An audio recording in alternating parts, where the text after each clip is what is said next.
है जज्बा जुनून तो हिम्मत न हार, जुस्तजू जो करे वो छुए आसमां, मेहनत अपनी होगी पहचान, कभी ना भूलो। ओह, अस्सलाम वालेकुम व्यूअर्स, कैसे हैं आप? अभी मैं जो नगमा गुनगुना रहा था, है जज्बा जुनून तो हिम्मत न हार, जुस्तजू जो करे वो छुए आसमां, तो एक्चुअली अगर तो हम इनको सिर्फ गुनगुनाने की हद तक देखें और म्यूज़िक से बस इसको इंजॉय करने की कोशिश करें तो ये इंजॉयबल है। लेकिन अगर हम इस तरह के वर्ड्स पर, इस तरह के जो कोर्स होते हैं या नगमे में या मुख्तलिफ सॉन्ग्स में जो वर्डिंग यूज़ हो रही होती है, एक्चुअली तो उसके पीछे कोई लेसन होता है, कोई ना कोई चीज़, कोई ना कोई मैसेज कन्वे हो रहा होता है। और हमारा अलमिया ये है कि जो बेसिक थीम होता है या जिस पर वो बेस कर रहा होता है, वो बेस हम छोड़ देते हैं और हम सिर्फ उसको इंजॉयमेंट की हद तक रख लेते हैं। फॉर एग्ज़ाम्पल अभी जैसे है कि है जज्बा जुनून तो हिम्मत ना हार, तो कभी अगर आप में किसी काम को करने का जज्बा है, जुनून है, तो फिर आपने कभी उसको जुनूनी बनकर करने की कोशिश की है? यानी आप कुछ सीखना चाहते हैं और अगर आप पर उसको सीखने का भूत सवार हो गया है, तो फिर कितनी एफ़र्ट्स आपने उसको सीखने के लिए की हैं? क्या शॉर्टकट ढूंढने के चक्कर में रहे हैं या फिर उसको हासिल करने के लिए आपने प्रैक्टिकली कुछ एफ़र्ट्स भी की हैं? हमारे यहाँ जो आजकल का ट्रेंड चल रहा है, उसमें एफ़र्ट्स बहुत ही कम हो गई हैं और हम जिसे कहते हैं ना, पकी पकाई खीर ढूंढने की कोशिश में हैं कि कहीं पर भी हमें पकी पकाई खीर मिले और हम उसको खा लें। फॉर एग्ज़ाम्पल अगर आपने किसी जगह पे ऑनलाइन अप्लाई करना है, तो आपकी कोशिश होगी कि कोई दोस्त ही अप्लाई कर दे। आपने कोई लिखना है, होमवर्क करना है, तो आपकी कोशिश होती है क्लास फेलो से करवा लूँ। अगर आपने कोई इवन के आजकल आपको पता है जो हमारी रिसर्च पब्लिकेशंस हैं या जो थीसिस एमफिल वगैरह में होते हैं, उनमें भी हमारी कोशिश होती है कि हमारा काम कोई दूसरा ही कर दे। तो अगर वही सारा कुछ दूसरों से करवाएंगे तो फिर आपकी तो लर्निंग कोई ना हो पाई। तो इसी में आप देखें, है जज्बा जुनून तो हिम्मत न हार, जुस्तजू जो करे वो छुए आसमां।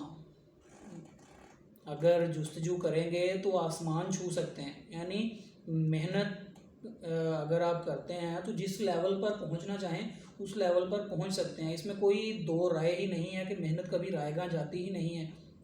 मैं इस चीज़ का आई विटनेस हूँ कि आप जितनी मेहनत करें, आपको उससे कोई 2, 4, 5% ज़्यादा ही रिज़ल्ट्स मिलते हैं। ऐसा नहीं होता कि आपने मेहनत किया और आपको उस मेहनत का फल नहीं मिला। लेकिन उस मेहनत में मुस्तकिल मिजाजी कितनी थी और उस आपके इरादे कितने पक्के थे, ये देखने वाली बात है।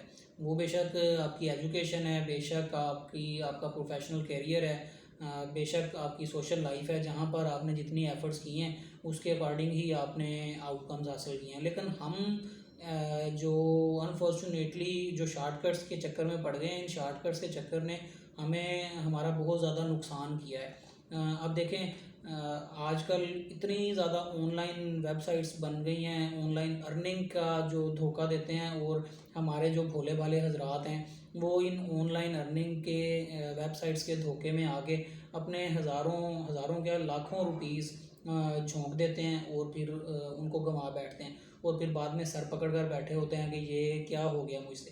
क्यों ऐसा होता है? क्योंकि हम एक्चुअली शॉर्टकट के चक्कर में होते हैं और जो सामने वाला होता है वो हमारी जो हमारी ये जो सोच होती है इसको रीड करता है और फिर इससे फ़ायदा उठाता है। ये जो आप ऑनलाइन वेबसाइट्स और ऑनलाइन अर्निंग्स के चक्कर में पड़ते हैं, उसके रीज़न बिहाइंड भी यही होती है कि हम चाहते हैं कि बस थोड़े से पैसे लगाएं और फ़ौरन हमें इतने ज़्यादा पैसे मिल जाएं कि हम रातों रात अमीर हो जाएं और दिन दुगनी रात चुगनी तरक्की कर लें।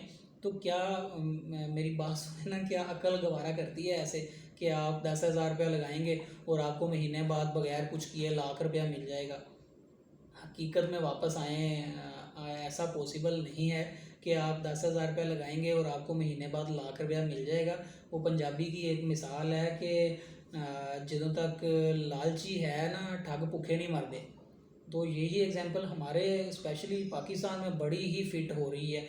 मैं बहुत सारे लोगों को ऐसे देख चुका हूँ जिन्होंने ऑनलाइन वेबसाइट्स में हज़ारों लाखों रुपए झोंके और फिर वो उनके किसी काम ना आए, वो कंपनियां भाग गई और उनके पैसे भी जाते रहे। तो ये जो आंखों का धोखा है, इस आंखों के धोखे से निकलें। देखें, ऑनलाइन अर्निंग झूठ नहीं है, लेकिन ये ऐसे भी नहीं है कि आपने बस कुछ इन्वेस्टमेंट की 5-10 हज़ार 20 हज़ार और उसके बाद आप आराम से बैठ जाएं और वो आपको डबल ट्रिपल होकर मिल जाएंगे। नहीं, ऐसा नहीं है।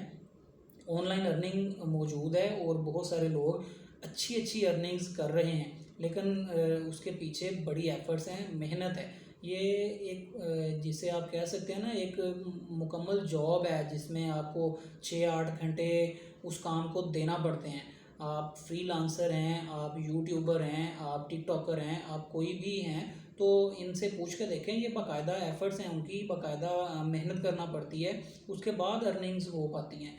ये जो ऑनलाइन सिर्फ वेबसाइट्स आई हुई हैं जिसमें आप सिर्फ पैसे देते हैं और फिर 2-4 बंदों को और भी फंसाने की कोशिश करते हैं कि 2 बंदे और लेके आओगे तो आपकी एक चेन बन जाएगी, फिर आपको काम नहीं करना पड़ेगा, फिर आपको बैठे बिठाए पैसे मिलेंगे। तो ये सारे लफ्ज़ों के हेर फेर हैं जिसमें हमारे भोले भाले हजरात आ जाते हैं और फिर डॉलरों के ख्वाब देखते हुए, डॉलर के ख्वाब देखते हुए अपने जो रुपए होते हैं बेचारे वो भी ज़ाया कर बैठते हैं। तो अगर आप सच्चे दिल से ऑनलाइन अर्निंग्स करना चाहते हैं, आप शौक़ भी रखते हैं, तो फिर पहले उसके बारे में प्रॉपर इन्फॉर्मेशन इकट्ठी करें, चीज़ों को स्टडी करें।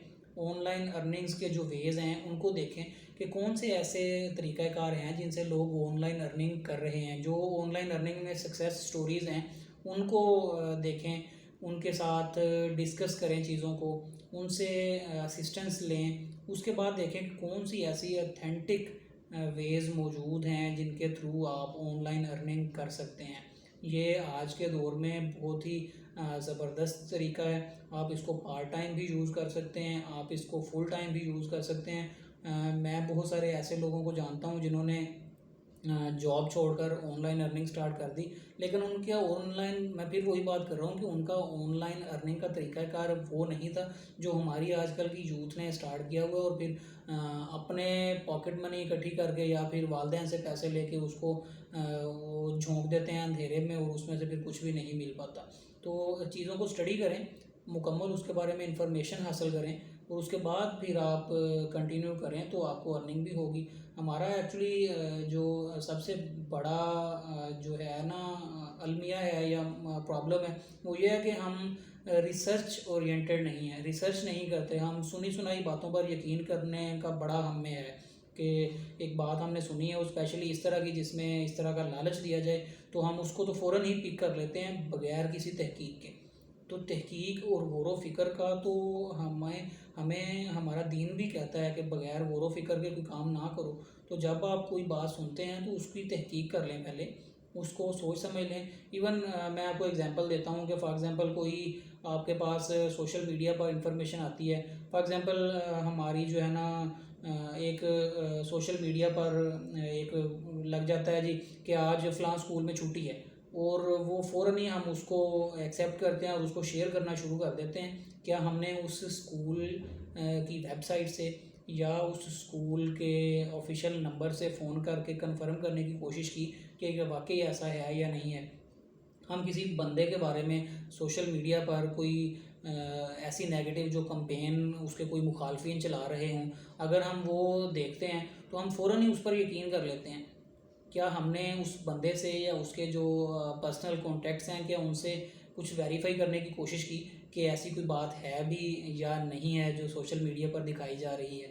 इसी तरह फॉर एग्ज़ाम्पल HEC की कोई वेबसाइट से एक पेज शेयर हो जाता है सोशल मीडिया पर कि फ़लाँ यूनिवर्सिटी या फ़लाँ कॉलेज जो है ना वो ब्लैक लिस्टेड कर दिया गया है।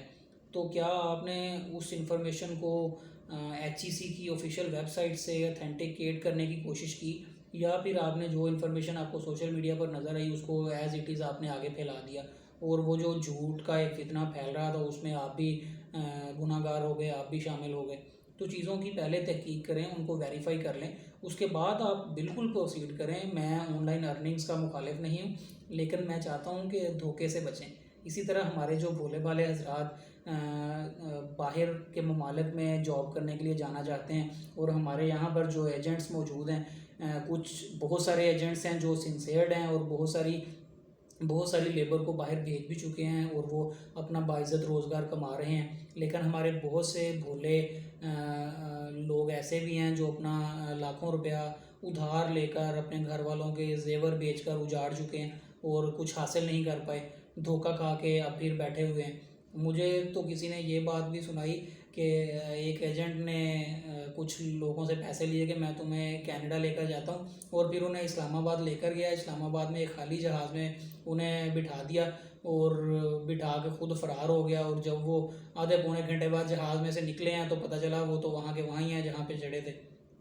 हो सकता है ये कोई हिकायत हो या ऐसे ही स्टोरी बनाई गई हो, लेकिन यकीन करें ये ऐसी चीज़ें हो रही हैं हमारे मुआशरे में, और इसकी जो वजह है वो हम खुद ही हैं।